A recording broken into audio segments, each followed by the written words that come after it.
All right. Well, thank you. I still want to come in. I think I agree with Dr. Tekanyi in some areas, and in some areas I don't. So, but that's what this is all about. We talk. I know if you're in Gambia, those working for the government will always speak about the government. I am an independent person. I can say anything I want because I don't work for the government. So, and that's this is part of the reason I actually wrote a proposal. I wrote a proposal that maybe at some point, if things that I've said and over for the past years, if the government start to implement them, I may be able to try to meet with the chairman of the board of directors and hand them my proposal and say, here is something that I voluntarily made for you, so you can take this and see what you can add or take out of this and make something out of it. So first, in my proposal, all the things that you said, or some of the things that you said, are part of my proposal, which is an electronic system. In my proposal, I even said when a sick person walk into the hospital, they go straight to registration desk and enter everything on the computer, not on paper. So that was part of my thing. So everything in the hospital has to be computerized. So that's one of the things. The other thing is the reason why I wanted the board of directors dissolved, because we're not getting the progress. I mean, Gambia is 59 years, almost going to 60 years in February. We are still way behind time. Why? Because we don't have that. It's not because of the lack of funding. Lack of funding is one thing. And I'll tell you this, and I can guarantee you this. Even if you take all of Gambia's budget and put it into healthcare, I guarantee a lot of it will be stolen. Because why? There's no control of the funding. Even if it's a little funding, if you have control over that little funding, you can manage with that. There's no control. The lack of control is why we're missing some of this. It's not lack of funding. Funding is there. Yes, inadequate funding. That is true. I agree with you on that part. They're not funding the hospital correctly. But like I said, even if they give them adequate funding, even if they give them the entire Gambia's 52 billion budget and give it to them, it will be all over the place. People will take bits and pieces, and we will still lack some things. I can guarantee you that. We've got to have the mechanism in place. That's why I proposed a dissolve of the current healthcare system, the board of directors. Bring in a new board of directors. And in the board of directors, I'm going to expand this now because you talked about some of the things. I think I'm talking more of the structure, the infrastructure of our healthcare system. And you're talking more of the internal operations. And I agree with you on the internal operations. Everything you said is good on the internal operation. But we've got to structure ourselves first to be able to maintain the internal operations.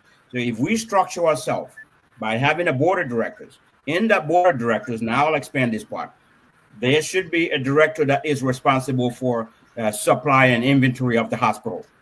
That will have people, managers under him that will work with him to make sure that adequate supply is coming.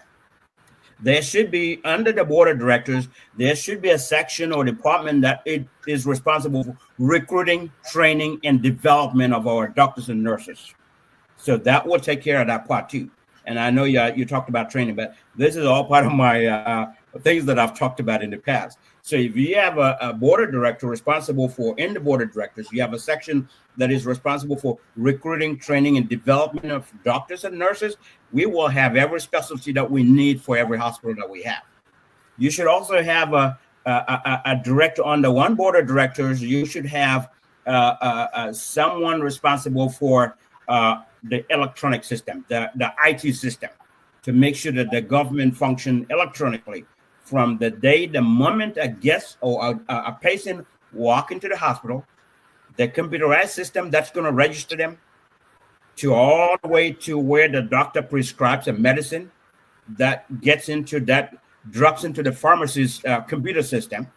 That guest or the family can go to that pharmacy and be able to see that that medicine is available. They can collect it, and even a doctor in Bangsang can see that Dr. So-and-so prescribed so-and-so medicine for patient so-and-so in room so-and-so. All of it will be there. That's what I meant by computerized system. So Now, we should have under the board of directors, they should be responsible for maintaining that system and frequently, as time goes on, upgrade that to go with the technology, so we're not left behind anymore. Like I said, we are already about 60 years old, and we don't have these in place. So then, under the board of directors, they also have to maintain all of our infrastructure, the buildings. If you go to the different hospitals today, you will see cobwebs all over the place. You will see beds that have been there for over 100 years. And I'm just saying that, not 100 years, but I'm just saying that how old the beds are. And you will see some places that don't even have a bed. People are sitting and laying down on the floor. You will have some places that people are sharing the same bed sheets. Bed sheets are not getting worse, but they're not getting changed. So you will have under the board of directors that will be there to make sure that those necessary supplies are available in every hospital. A hospital should be treated like a hotel. One patient come in, just like a hotel, a guest come in, their bed and everything in their room is all set, all freshly made. The moment they leave, they strip that bed, the bed sheets, the pillowcases, the everything gets stripped and taken out. They clean and sanitize the whole room, and then make fresh bed sheets for the next person. Hospital should be treated like a hotel, just like that. And cleaning includes all the walls and all that. But so the other part is hospitals should have their own maintenance system in place. When I say maintenance, a department that will be responsible for all the technical stuff in cleaning, that will all be under maintenance. You should not walk into a hospital and see 2, 3, 4, 5 light bulbs out. We should have maintenance in place that will be walking every day. They will be changing those light bulbs. They need to make sure that all of that is available. They need to make sure that if there's a crack wall somewhere, maintenance department needs to dispatch a messenger to go in there and fix that crack. A painter follows him and paint it back, so everything looks new every day. This is my proposal. This is what I said about all of that. And not only that, the board of directors will also make sure that, as part of budgeting, they have at least 2 standby generators for the hospital. When power goes out, automatically the generators kick in. We don't even go for 1 minute without electricity. So there is a lot, it's inclusive. There is a lot of stuff in my proposal. There's a lot of stuff that I talk about. And some of it is, I can't write every single thing, but I did wrote a proposal. And that's why I said, if I can get a chance to meet with the new board of chairman, director of the board of directors, I will be able to not only present them my proposal, but also be able to elaborate on some of the things. What do I mean by this? What do I mean by this? Just like some of the things that I'm just saying. So there is a lot. And the reason also I said the president's budget, the president's store and the budget, I don't mean it for, I wanted us to really set the infrastructure. Once we dissolve the board of directors, have a new board of directors, this is where we start the stage. We need to make sure that the tour of the president's Meet the People store goes with the Minister of Health, because healthcare should be one of the priorities, the top priorities for our country. Right now, today, if you ask anybody in the Gambia, they will say healthcare and the economy, the cost of living. These are 2 things that people want to have. So that's why it's important to set the stage. The first time when we do this reform, healthcare reform, first time the president is going on a tour, should happen before the budget, so that the healthcare system, the people can see all the things that we need that can be included in the next budget to set us apart, to set the stage up. And they don't have to do that every time, but it's important actually, because otherwise you're putting the cart before the horse.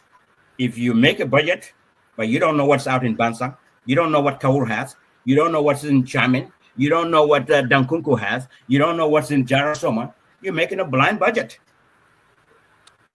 So you're not gonna provide adequate supply or budget for these hospitals because you don't know. You made a blind budget and you take it to Minister of Finance, they cut it.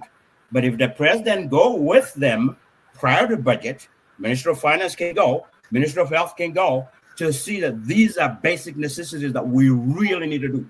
Even if it means president cuts your budget, your own state house budget, cut it so that we can have the healthcare of the people, because the people have the power. Power belongs to the people. People are the ones that elected the president to be in place. So the president needs to do his job. I'm not talking about President Barrow. I'm talking every president Gambia ever has and will ever have.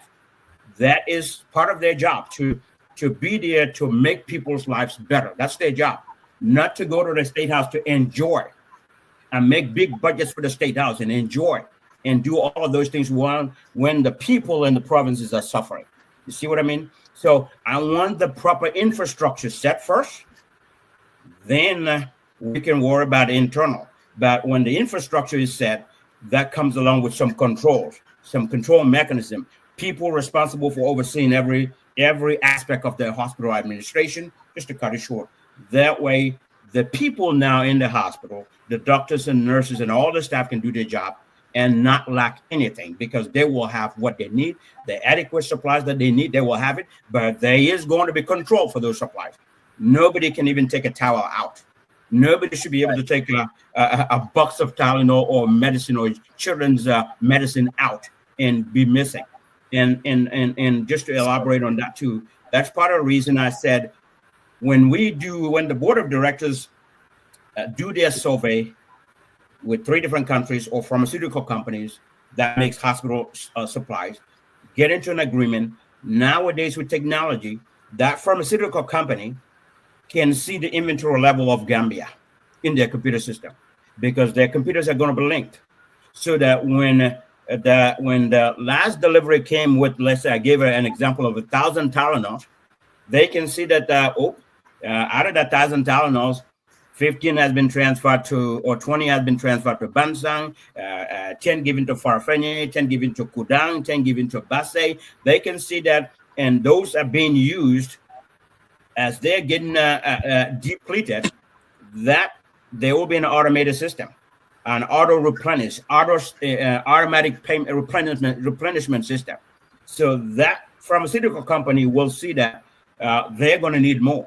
So their computers, when the pharmacy or the hospital is ready to place supplies, it'll be automatically generated for them. With a touch of a button, they can auto-generate the hospital supply list, and they will have the ability to add something to it and submit it. It'll be in that pharmaceutical company's computer, and they will send the supplies before we run out. But there's going to be control. Like I said, control mechanism is very important. If not, they can send us the whole world supplies of medicine and hospital supplies, and it will be all gone because there's no control. That's what I wanted to say. Thank you. Thank you, Sam. Before I know we are about an hour has the program, and then our host, I think I have agreement was like one hour. In response to that, so yes. I know we are within an hour. So, but before our guest comes in, so we can wrap it up. I just have one area that I want to elaborate on, which was mentioned by Mr. Tekanyi and Dr. Tekanyi. That is the universal healthcare. The universal healthcare model that he spoke about. Having that implemented in the Gambian, healthcare system is what I've been thinking about all this time. Because if you look at the United States, you have the universal healthcare system here that helps citizens in health coverage. It has huge expenses. The expenditure that goes to the healthcare system is funded by mostly by the taxpayers. So how much money the taxpayers provide towards the Gambian economy, Gambian budgets that will be able to cover individuals who cannot afford.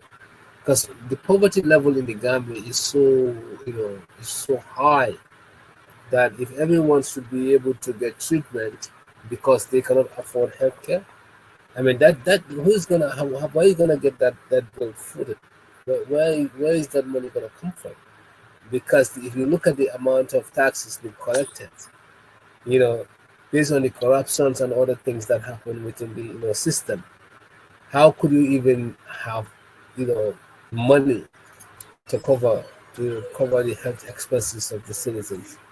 who cannot afford it. So this is the reason why when the president mentioned that he would provide healthcare system coverage for citizens, I was confused.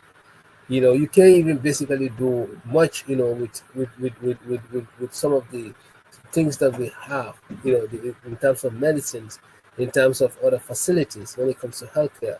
How can you even come and say, you're going to provide healthcare system for the citizens?